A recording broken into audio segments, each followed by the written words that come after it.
여러분은 혹시 기저율이란 용어를 접해본 적이 있나요? 이번 영상에서는 사람들이 주로 범하는 기저율 오류에 대하여 다뤄보겠습니다. 어떤 동아리 모임에 예쁜 새내기가 등장한다면 어떨까요? 모두의 관심이 집중되겠죠? 새로운 것에 시선이 더 쏠리는 건 어쩌면 당연한 본능인지도 모릅니다. 사람들은 특히 충격적인 사건에 강하게 반응합니다. 새로운데 충격적이라면 사람들의 뇌리에 그만큼 더 깊이 새겨질 것입니다. 충격 정도는 아니어도 여러분이 우선 꽂히는 대상도 마찬가지입니다. 몇 년 전 일어난 전기차 화재 사건이 사회적 이슈가 된 적이 있었습니다. 지하 주차장에서 일어난 그 화재로 엄청난 피해가 발생했죠. 그 사건 이후 길거리에서 전기차를 볼 때마다 사람들은 화재를 떠올린 경우가 많았다고 합니다. 물론 전기차 화재는 심각한 사건이지만 실제 통계를 보면 전기차를 볼 때마다 바로 불이 날 거라고 걱정해야 할 정도로 전기차에 화재가 일어날 확률이 높을까요? 이렇게 사람들의 머리에 박힌 강렬한 정보 때문에 진짜 확률을 무시해버리는 함정이 있습니다. 이것이 바로 오늘 이야기할 기저율 오류입니다.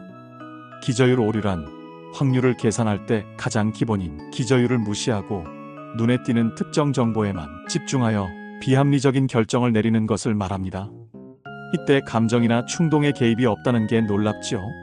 그런데 이런 기저율 오류는 전문가들조차도 피해가지 못합니다.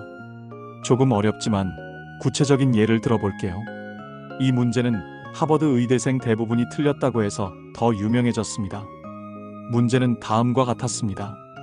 어떤 희귀병의 유병률이 1000명 중 1명, 즉 0.1%이고 검사 결과는 양성이지만 실제로는 질병이 없는 경우의 비율이 5%일 때 만약 여러분이 이 검사에서 양성 판정을 받았다면 실제로 이 병에 걸렸을 확률은 얼마일까요?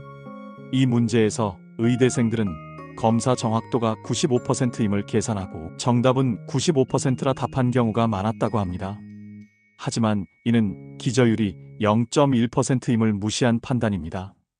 1000명을 대상으로 검사하면 실제로 병에 걸린 사람은 기저율이 0.1%이므로 단 1명이죠. 그러나 검사 결과는 양성이지만 실제 질병이 없는 경우의 비율이 5%이니 양성으로 나온 사람은 50명입니다. 50명 중 1명이 진짜 환자이므로 검사에서 양성으로 나와도 당신이 병에 걸렸을 진짜 확률은 50분의 1, 즉 2%입니다.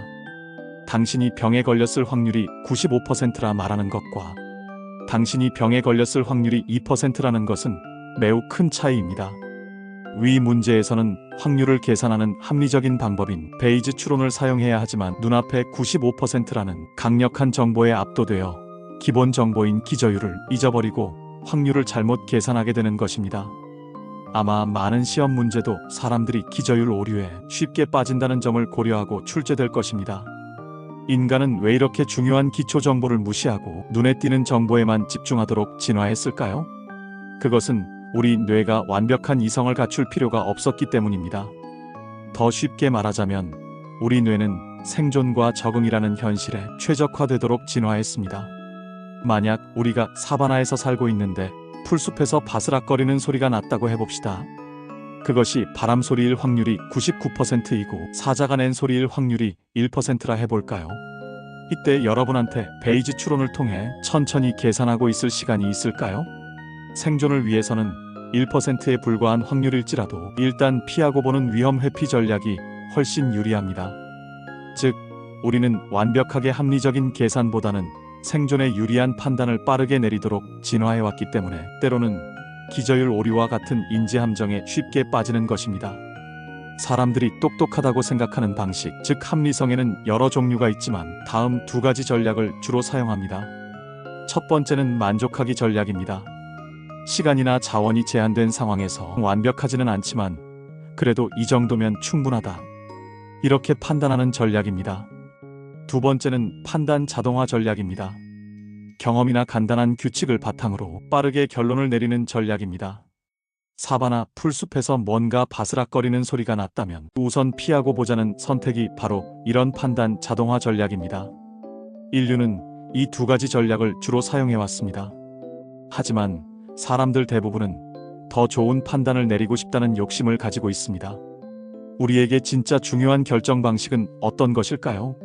방금 얘기한 만족하기 전략이나 판단 자동화 전략만 상황에 맞게 적절하게 활용한다면 뭔가 부족하겠죠?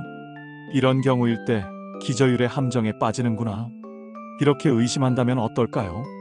여러분이 충격적인 뉴스나 정보를 접할 때 우리는 눈앞에 드러나는 강력한 사실에만 집중하면 안 됩니다. 가장 기본인 기저율을 생각해보는 것이야말로 우리가 기저율 오류와 같은 함정을 피하고 더 현명한 판단을 내리는데 큰 도움이 될 것입니다. 이번 시간에는 기저율 오류란 다소 생소한 내용을 다뤘습니다. 다음 영상에서는 더 재미있고 유익한 내용으로 찾아뵙겠습니다. 제가 만든 영상을 봐주시는 모든 분들께 감사함을 전합니다. 안녕히 계십시오.